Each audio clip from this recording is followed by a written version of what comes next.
నా వాక్యమందు నిలిచిన వారైతే నిజముగా నాకు శిష్యులై ఉండి. శిష్యులుగా ఉంటేనే సత్యం అనేది తెలుస్తుంది.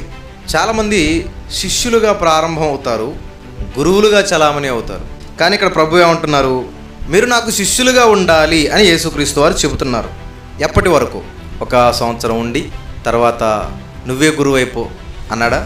ఒక 5 సంవత్సరాలు శిష్యుడిగా ఉండి తర్వాత నువ్వే 100 మంది శిష్యులను తయారు చేసుకొని నువ్వే గురువుగా పిలువబడు అన్నాడా? ఏమంటున్నాడు?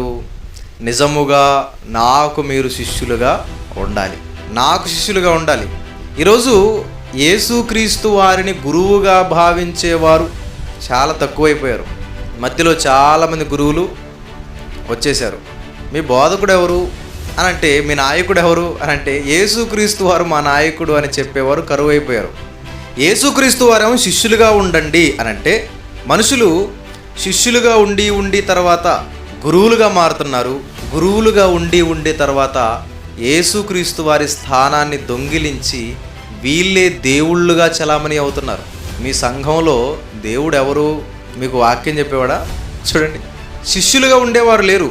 శిష్యుడి దగ్గర నుంచి గురువు అయిపోయి, గురువు దగ్గర నుంచి దేవుడై కూర్చున్నాడు.